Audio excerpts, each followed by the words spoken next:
beautiful people, welcome back to my channel. I hope you are all doing good. Now I know that I've been not consistent in posting my videos and I myself felt that I've been so lazy in the month of August. So to compensate that, starting this month I took a challenge of reading 5 books in 5 days. Now for the people who do readathons, it's an easy challenge, but for me it was so intimidating and challenging as I'm a person who read like 5 to 6 books in a whole month, and reading 5 books in 5 days is so much, but I tried my best. So in this video you are going to watch my vlog of trying to read 5 books in 5 days.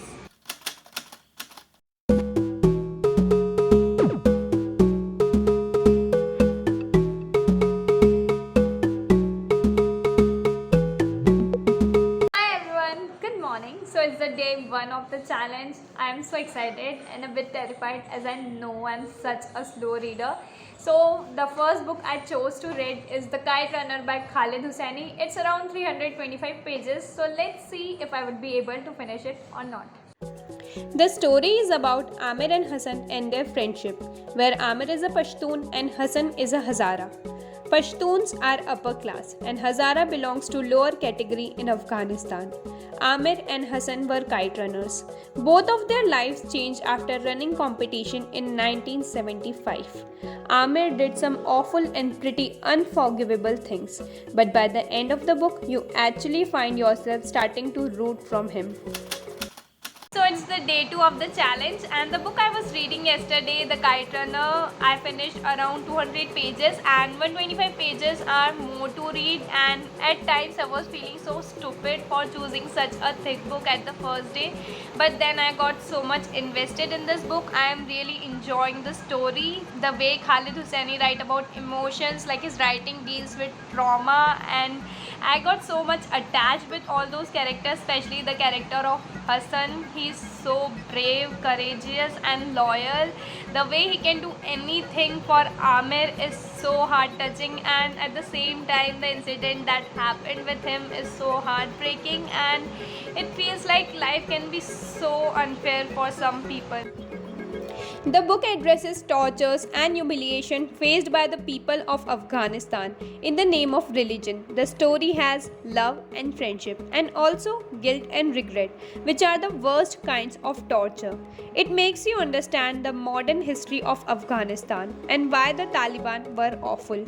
So finally I finished reading this book, and it's so heartbreakingly beautiful story. It describes the real human feelings and do not sugarcoat them, and it's so beautifully written.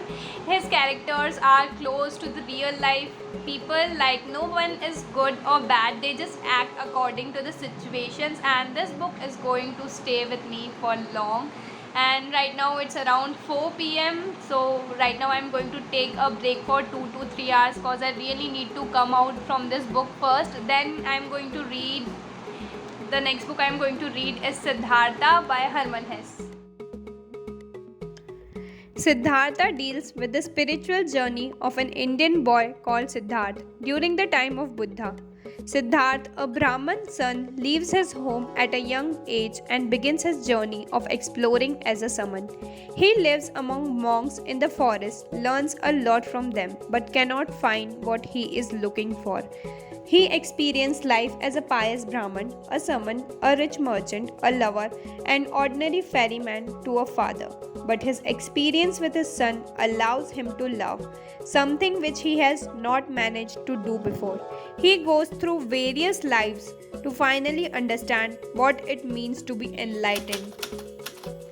So it's the day 3rd of the challenge, and the book I was reading yesterday, Siddhartha, I finished it around like 10:30 yesterday, and then I just slept, so I woke up early today. It's right now like around 4 in the morning and it's raining outside, and oh my god, it was such a brilliant and profound read. It was so engaging and fast paced, and it really made me think and feel calm down, which was really so much needed after reading TheKiteRunner. And I would highly recommend you to read this book, and I would say that read it slowly, give it time, because there is so much to learn from this book. So the biggest takeaway I got from this book was like wisdom can be experienced, wisdom can be discovered, but wisdom cannot be like taught and explained. And it was really a good book, and the next book, like the third book I am going to read. I'm so much excited for that book because it's a reread from my shelf and it's one of my favorite book, and the first time I read it, like, it affected me a lot. So I just want to say that whether it affects me in the same way or not the second time. So the book is The Rudest Book Ever by Shwetabh Gangwar.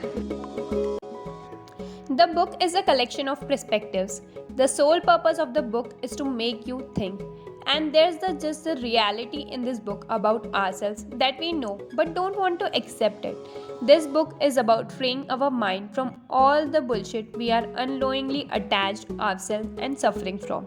Shwetabh talks about how from childhood we are always taught what to think but never taught how to think, and how we seek acceptance and approval from others, and how we rely on others to feel special. He talks about rejections, and it may have nothing to do with us when it happens, but because we are self-important, self-loving, we think from our ego instead of our rational mind and make it all about ourselves. We act as we are the only one it has happened to.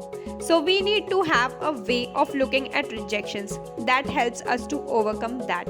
And there are many more things in this book, like how we judge people on their first impression, but in reality we know nothing about them.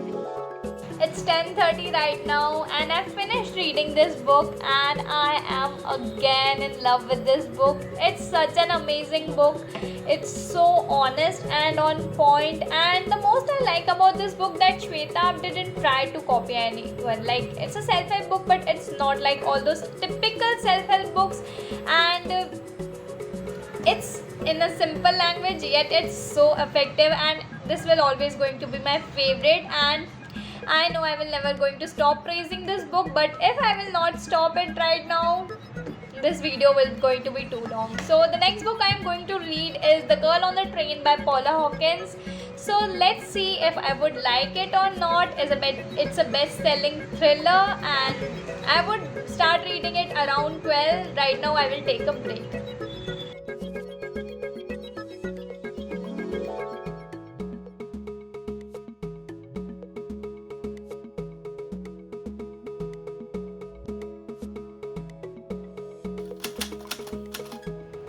The story is told from the perspective of three women named Rachel, Megan, and Anna. None of them can be trusted or sympathized. The main protagonist is Rachel, who is an alcoholic and troubled divorcee. The train that Rachel commutes on every day always pauses at the same signal, and she uses that time every day to watch people, taking a glimpse of the couple she sees every day on their deck, creating her own little life for them. One day, however, she sees something that doesn't add up, something that draws her deep into the events that are way over the head, and she gets embroiled in a murder investigation. The story starts somewhat slow, but in short time becomes very gripping, and as the story progresses, it is really hard to put down. So I finished reading this book and it was such an intriguing read, and the ending was totally unpredictable, and as the story progresses there's not a single character who avoids suspicion, and the writer done a great job with writing the plot and all the character development, and it's a real page turner and it has so many twists and turns, and I can totally see what the hype is all about. So finally it's the day 5th of the challenge and it's Sunday today and I have plans to go outside. So the book I chose to read is a very quick and easy read. It's The Blue Umbrella by Ruskin and it is my first time reading a Ruskin book, and I am going to read it as an ebook. It's around 25 to 30 pages. The Blue Umbrella is a tale of 10-year-old village girl named Binya who exchanges her lucky leopard's claw pendant for a beautiful silk blue umbrella, and everybody envy her of having it, especially a shopkeeper named Ram Bharosa. This is simple, adorable, and yet a strong story. This is a kid's book but still carries a strong message which even adults need to understand in today's world. The book gives a beautiful message that there is more joy in giving than owing something, and it was beautifully written. Yes, it's possible to read 5 books in 5 days, and people even do 30 books in 30 days challenge, and the kind of satisfaction I am feeling right now, like after completing this challenge, is so great. Like moving out of your comfort zone and doing a thing you feel like you will not be able to do gives such a great feeling. And I know it's not possible to read like one book in one day because we have to do other things as well. And to be honest, in these 5 days I have not done anything except reading. Like if I would have done anything else leaving this, I know I would not be able to complete this challenge, and that's the truth. And there are books I feel like we should take our own time to read. Like the other 3 books were okay, but for Siddhartha and Kite Runner, I felt like I should have taken time. But it's okay because I know that they were really good books, and I'm again going to pick them whenever I will get time. And I really enjoyed this challenge. It was a great experience, and reading books can never be a burden. Like it's an addiction for me. If you're a reader, you can understand this. And that's all for today's video. I hope you enjoyed it. Thanks for watching. Stay safe out there. Take care. Bye. We'll meet you in my next video.